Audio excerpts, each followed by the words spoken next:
그러면 물가라고 하는 게 있는데 저는 지금 제가 초등학교 졸업할 때 짜장면 가격이 한 700원 정도였어요. 10배가 넘었잖아요. 앞으로도 물가는 계속 올라갈 겁니다. 단순하게 현재 가치로만 계산해도 그 큰 자금이 필요한데 은퇴 준비는 사실 지금부터 시작하시는 겁니다.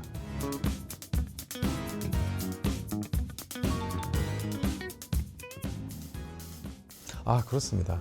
실제로 지금 대기업 중 일부에서는요, 이 직원들의 복지 향상을 통해서 하기 위해서 재무 설계를 갖다가 본격적으로 도입하고 있어요. 왜 그러냐면 내 소득은 한정돼 있죠. 한정돼 있지만 지출을 갖다 통제를 하고 소득이 매달 같은 날짜에 강제적으로 저축이 되는 게 더 중요하거든요. 예를 들어서 중소기업에 들어간 신입사원이 있는데 지출을 많이 하는 것보다 내 소득원을 자꾸 늘려가지고 향후에 다른 소득들을 발생시키는 거예요. 처음에는 시간이 좀 걸리겠지만 그럼 언젠가는 이자 소득이나 배당 소득도 나오게 될 거고 이 소득원들이 합산이 되는 거죠. 그래서 엄밀히 따지면 재무설계는 사회 초년생이 더 중요합니다.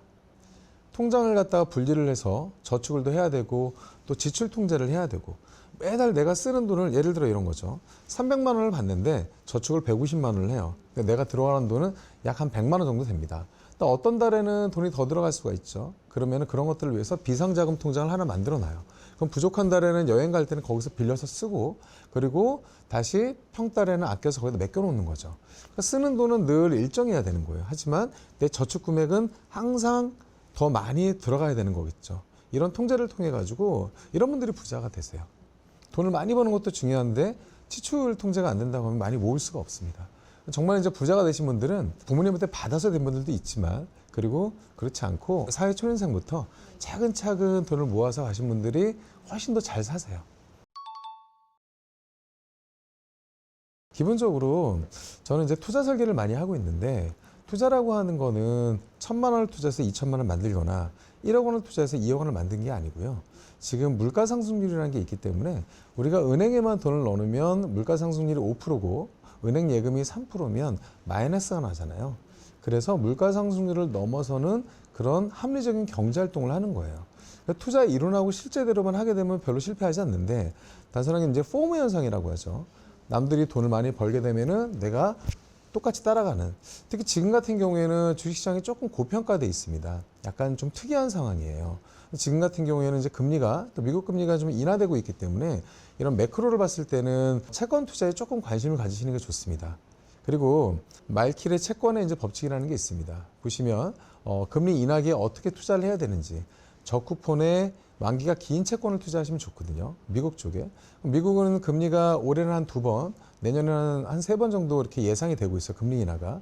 그럼 거기에 맞는 자산 포트폴리오 리밸런싱을 좀 조정해 주시고 지금 같은 경우에는 고평가가 좀 돼 있다고 판단이 됩니다.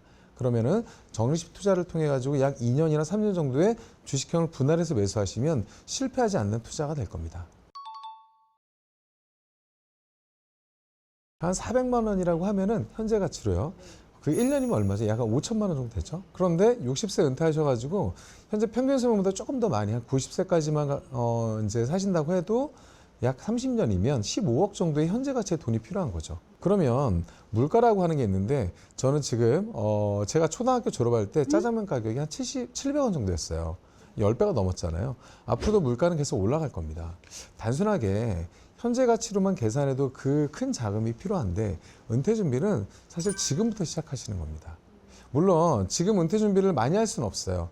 30대가 신혼부부가 결혼했는데 전세 살고 있으면 집을 구입해야 되니까 은퇴 자금으로 많이 들어갈 수는 없지만 예를 들어서 주택 구입 자금이 한 70%면 20, 30% 정도는 그런 은퇴 자금이나 다른 자금들로 같이 저축을 해나가야 되는 거죠. 이게 단기, 중기, 장기의 재무 설계를 갖다가 실현하셔야 되는 겁니다. 기본적으로 제가 은퇴하고 받는 소득원 중에 약 50%는 연금소득으로 마련하고 있습니다. 국민연금은 저희가 오해들이 좀 있긴 있는데 받을 수는 있어요. 근데 문제는 뭐냐면 나중에 그 당시에 갔을 때 한국 경제가 안 좋아지면 원화 가치가 떨어질 수가 있겠죠. 왜냐하면 원화를 찍어서 주게끔 돼 있거든요. 그럼 5년마다 조정 재계산을 하니까 금액이 좀 떨어질 거예요. 그래서 국민연금을 받을 수는 있지만 제가 기본적으로 인플레이션을 해지할 수 있는 퇴직연금이라든지 개인연금을 잘 운용을 해서 은퇴 시점까지 만들어가는 거고요. 그런 연금성 자산이 약 50%로 보고 있습니다. 근데 연금성 자산은 장점이 있지만 단점이 있어요. 장점은 무조건 받을 수가 있고 세제 혜택도 있지만 단점은 돈이 좀 묶일 수가 있습니다. 그래서 저는 이제 배당 소득을 갖다가 일정 부분 만들어 가고 있어요.